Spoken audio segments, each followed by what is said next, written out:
நான் அடுத்து வர வாய்ப்புகளில் நான் உங்கள்கிட்ட பேசுகிறேன். காலையில் ஃப்ரெஷ்ஷாக வந்துருக்கீங்க, அதனால் உங்களுக்கு ஃப்ரெஷ்ஷாக செய்கிற டிப்ஸும் உங்களுக்கு கொடுக்கணுன்றது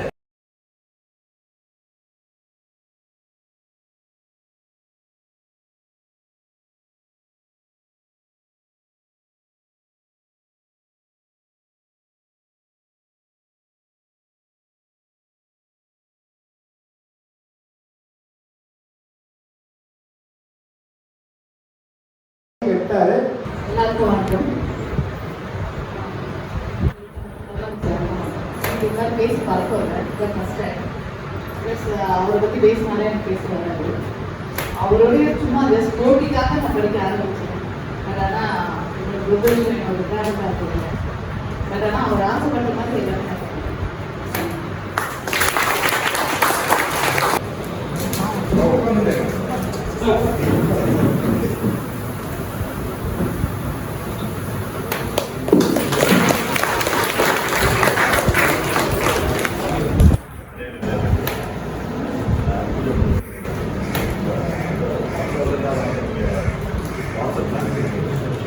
ராமன் சார் வந்து கர்நாடக சாரோட இதை பற்றி எக்ஸ்பிளைன் பண்ணுவாங்க. சாரை பற்றி சொல்லணும்னா எங்கள் வீட்டு ஃபங்க்ஷன் அந்த நிகழ்வுகள் தான் வந்து கேட்ரிங் சர்வீஸ் மறக்கவே முடியாது. நான் ரிட்டையர்ட் ஆனப்போ கூட வந்து கரெக்டான டைமுக்கு வந்து ஏறக்குறைய ஒரு 400 பேருக்கு மேலே பாக்ஸில் போட்டு ரிட்டையர்மெண்ட் ஃபங்க்ஷனில் எல்லா ஸ்டாஃபும் அவரை எனக்கு உண்மையிலே அடையாளம் தெரியல. அவரும் சாரி எல்லா ஃபங்க்ஷனுக்கும் எங்கள் வீட்டில் நடக்கிற சின்ன ஃபங்க்ஷனாக இருந்தால் கூட அங்கே தான் வருவாங்க. கேட்டேன் அவ்வளோ வந்து அவரையே நான் பார்க்கறது ரொம்ப வருத்தமான விஷயம். ரொம்ப நாளாயிடுச்சு. சாரி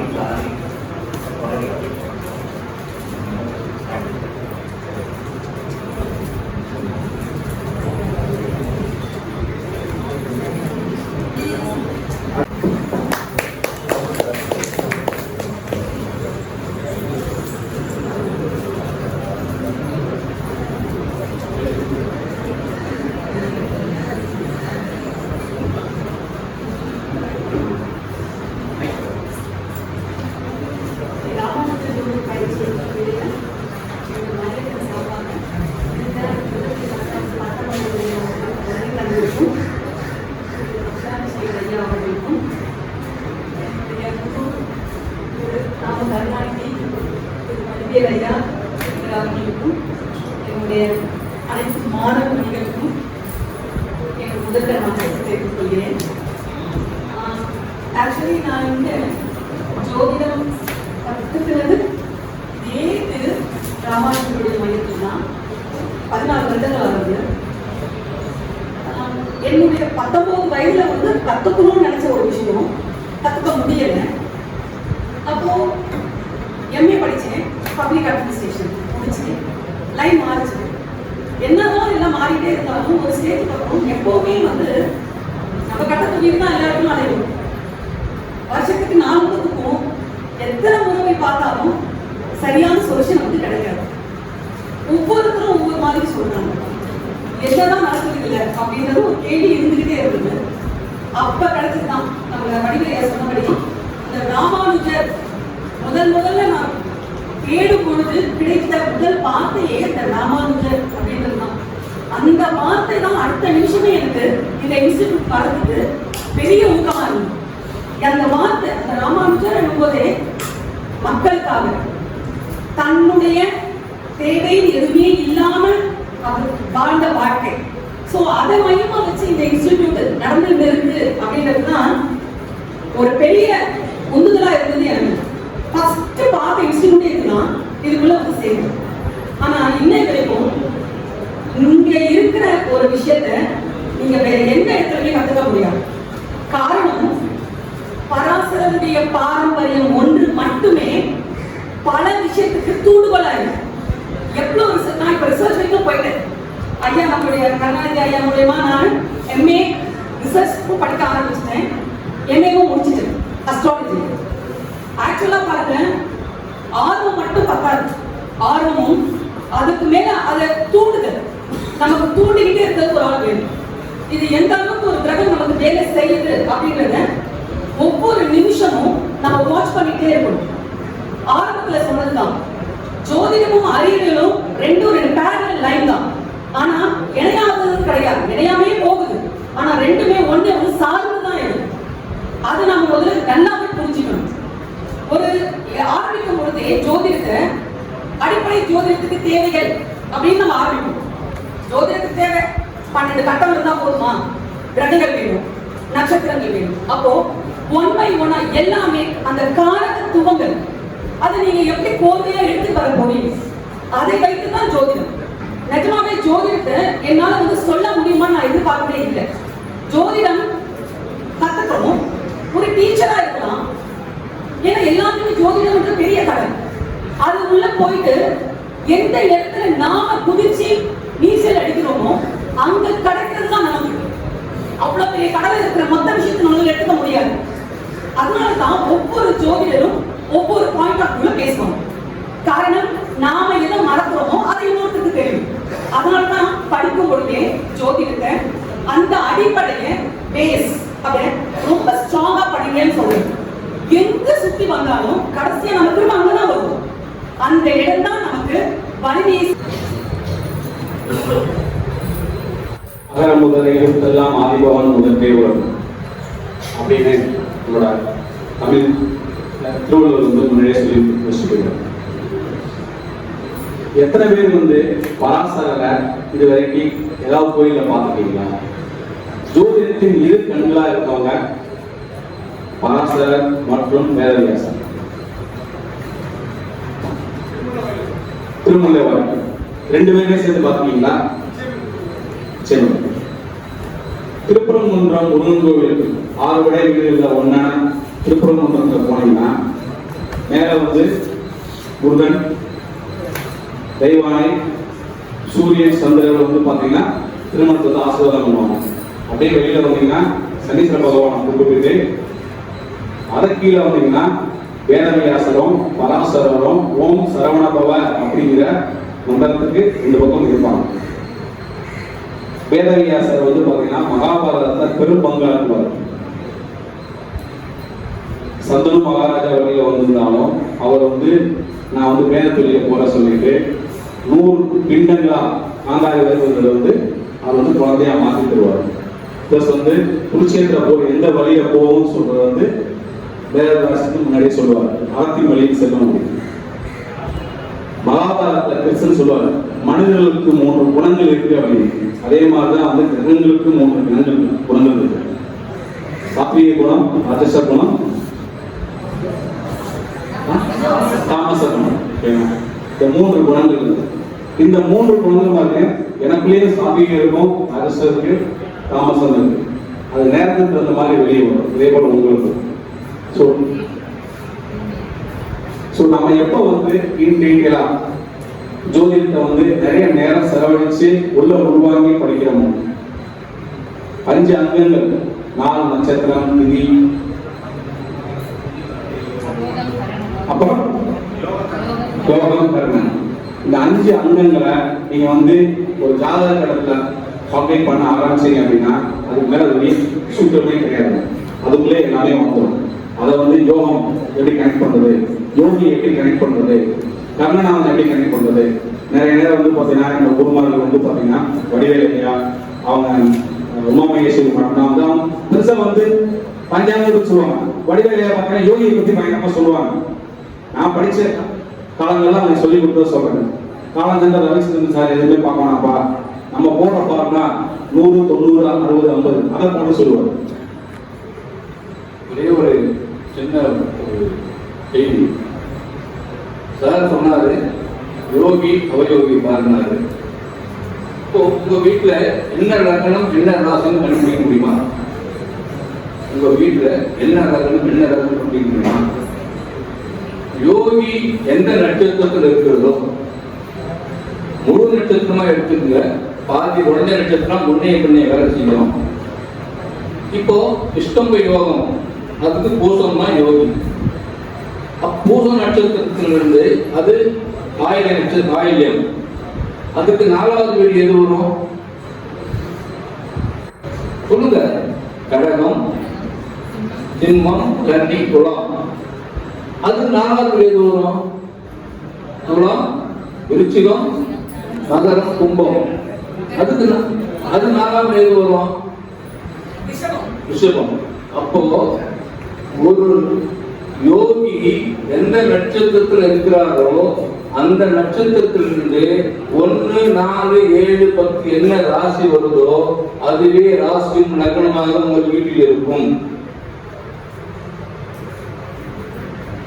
மன்னிக்கணும், ஏன்னா அத்தனை ராசிக்கு பேசுவேன், வாய் நிற்காது எனக்கு. அதனாலதான் இன்னொரு கருத்து சார் பேசுறாருன்னா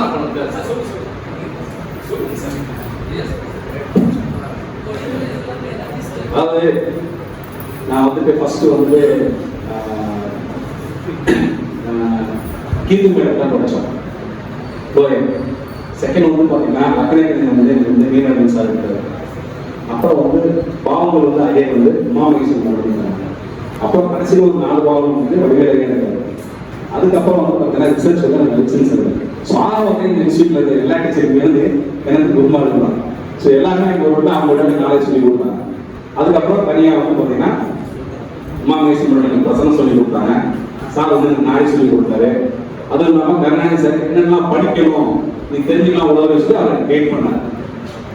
ஸோ ஜோதிடத்தில் நீங்கள் ஒரு ஆர்வத்தில் உள்ள போனீங்க அப்படின்னா உங்களுக்கு ஒரு எண்டே தெரியாது, போயிட்டே இருக்கு. அது எங்க வந்து எண்ட் பாயிண்ட் சொல்லிட்டு யாராவது எதை கண்டுபிடிச்சது இல்லை. அதான் இது மாமலையான ஐயா சொல்லிருக்காங்க, நீ நான் படிச்சுக்கிட்டே இருக்கேன் அப்படிங்கிறாங்க. ஸோ படிச்சுக்கிட்டே இருக்கலாம், நம்ம படிச்சுட்டே இருப்போம். அப்போ ஒரு லக்னமாகட்டும் 2ஆம் இடம் 12 பாவங்களும் பல விஷயங்களை நமக்கு கொடுக்குது. எந்த பாவமும் இயங்கல முடங்கிடுச்சுங்கிறது கிடையாது. முடங்குது அப்படின்னு உட்கார்ந்து இருந்தாலும் அதுவுமே ஒரு செயல் தான். ஒரு லக்ன பாவம் முடங்கிடுச்சு அப்படின்னு சொல்லிட்டு அப்ப முடங்கிடுச்சுன்னா நீங்க என்ன செய்றீங்க? லக்னம் முடங்கிடுச்சு உட்கார்ந்துக்கிறது ஒரு செயல் தானே. அப்போ கிரகம் இயங்குதான் இயங்கலையா? 24 மணி நேரம் இயங்கிட்டு தான் இருக்கு. 24 மணி நேரம் இயங்காத கிரகங்களே கிடையாது. நாம் தான் அதுக்கு ஒரு ஏற்க வச்சுக்கணும். அதனால எப்பவுமே ஒரு லாஜிக்கோட ஜோதிடத்தை படிக்கிற இடம் இது. நீங்க எந்த கேள்வி கேளுங்க, எல்லாத்துக்குமே லாஜிக் இருக்கு. லாஜிக் இல்லாம எதையுமே படிக்கணும்னு அவசியம் கிடையாது. அந்த காலத்துல தெரியாது, மரபு வழியில வந்தாங்க, சொன்னாங்க, சரியான விஷயத்த சொன்னாங்க. ஆனா விளக்கம் கொண்டு அந்த விளக்கத்தை கொடுத்ததுனால இன்பிட்வீன்ல பாத்தீங்கன்னா எல்லாருமே அதை விட்டுட்டாங்க. என்ன சரியா சொல்றாங்க நம்ம குழந்தைங்களே கேட்கும். ஆனா லாஜிக் சொல்லி பாருங்க, புரிஞ்சுக்கோங்க. சோ எல்லா விஷயத்திலுமே லாஜிக் இருக்கு அப்படிங்கும்போது பிளானட்ஸ் நமக்கு பெரிய அளவில் நமக்கு உதவி செய்யும். ஐயா சொன்ன மாதிரி 9 கிரகங்களும் நம்மளை பொறுத்தவரைக்கும் தெய்வங்கள். என்னைக்குமே கிரகத்தை we should love the planets. எந்த அளவுக்கு அதை அட்ராக்ட் பண்றீங்களோ நம்மளோடய அது டிராவல் பண்ணும். ஒவ்வொரு விஷயத்தையுமே கிரகமா பார்க்க நமக்கு தெரியணும். நீங்க படிக்க ஆரம்பிக்கும் பொழுதே ஒரு குழந்தையை பார்க்கும்போது அதை உருவா நீங்க பார்க்கணும். குழந்தை மட்டும் கிடையாது. அப்ப அந்த குழந்தைகிட்ட இருக்க ஒரு ஆக்டிவிட்டியை பார்க்கும்போது அது என்ன செய்யுதுன்னு பார்க்கணும். இன்னைக்கு ஒரு விஷயம் நடக்குது, இந்த நிமிஷம் நான் ஏன் இங்கிருந்து பேசுறேன், அப்ப என்ன கிரகம் வேலை செய்யுது, ஒவ்வொரு நிமிஷத்துக்கும் ஒவ்வொரு செயலுக்கும் யோசிக்கணும். நேற்றுக்கு என்ன நடந்தது, அந்த விஷயம் என்ன சொல்லப்படுது படிக்கிறீங்க.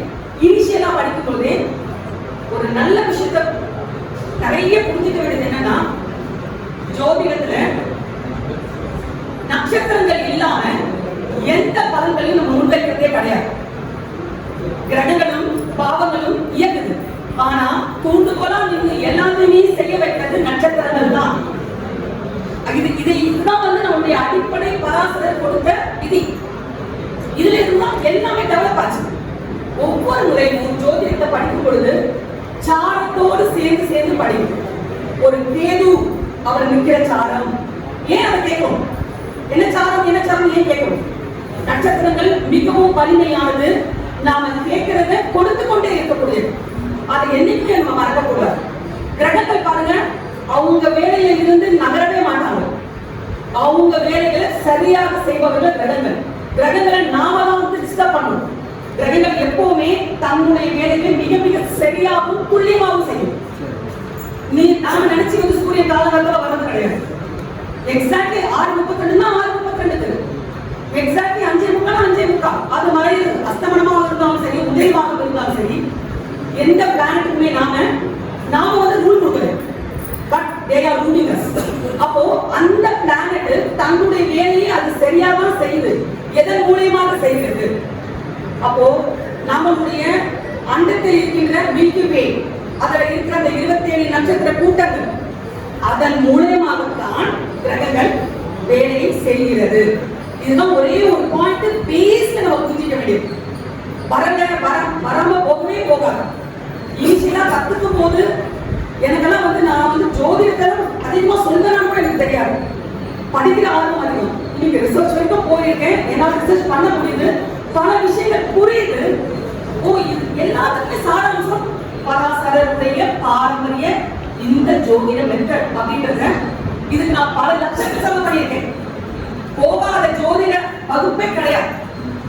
ஆனா எனக்கு பேஸ் கொடுத்த இடம் தான், எல்லாமே இங்கதான் முடிச்சேன்.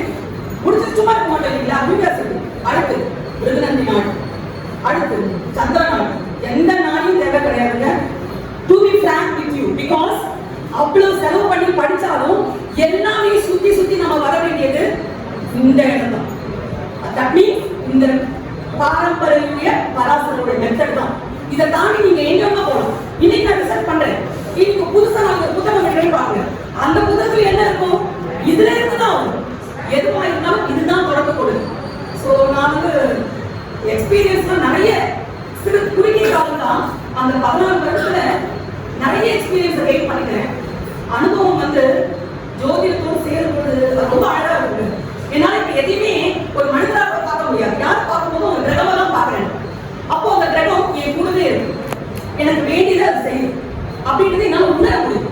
அது வந்து நான் எப்பவுமே ஸ்டூடெண்ட் சொல்றேன், எப்பவுமே கிரகத்தோடு பயணம் பண்ணுங்க. ஒவ்வொரு விஷயத்துமே கிரகமா பாருங்க. அதுக்கு கோடிக்கணக்கில் காரணத்துவங்கள் இருக்கு. குமரவேலைகள் எடுப்பாரு. அவர் எடுத்த அந்த தெய்வீகமான விஷயங்களை எனக்கு எப்படி சொல்றதுன்னு தெரியல. அவர் வந்து புத்தகம்லாம் போட்டிருந்தாருன்னா அது அதை விட ஒரு பெரிய விஷயம் எதுவுமே இருந்திருக்காரு. அவ்வளவு விஷயங்கள் கொடுப்பாரு அவரு. அவர் தெய்வீகத்தை பத்தியும் இந்த ஜோதிடத்தை பத்தியும் இணைச்சு பேசுவார் பாருங்க, அவ்வளவு அருமையா. ஸோ ஐயா வந்து அதெல்லாம் ஏதாவது பண்ணாருன்னா அந்த காசெல்லாம் கூட வெளியெடுக்கலாம். அந்த அளவுக்கு ஜோதிடமும் தெய்வங்களும் அந்த பரிகாரம் என்ற பெயர்ல கொண்டு போய் எங்கேயாவது கொண்டு போய் செலவு பண்ணாதீங்க. எல்லாமே கட்டத்துக்குள்ளே தான் இருக்கு. அந்த 9 கிரகத்தோடையும் 27 நட்சத்திரத்தோடையும் டிராவல் பண்ணுங்க. அந்த 12 ராசிக்குள்ள அவ்வளவு ரகசியங்கள் இருக்கு. அந்த ரகசியங்களை தோண்டி எடுத்து படிங்க. ஏன்னா நாங்க வெறும் ஆசிரியர்கள் நான் இன்னும் படிச்சுட்டு தான் இருக்கோம். ஸோ ஒவ்வொரு ஸ்டூடெண்ட்டுமே ஆசிரியராக தான் இருக்கிறாங்க. ஏன்னா அவங்க கேட்கிற கேள்விகள் நம்ம திரும்ப தூண்டுதல் கொடுப்போம். இங்க இந்த கேள்வி கேட்கிறாங்க, வேற ஒரு விஷயம் இருக்கு. இப்படித்தான் நாம படிச்சுட்டு இருக்கோம், இன்னும் படிச்சுட்டு இருக்கோம். நீங்களும் எங்களோட சேர்ந்து பயணிக்கணும், நல்ல நிலைக்கு வரணும். அனைவருக்கும் என்னுடைய வாழ்த்துக்கள். நன்றி.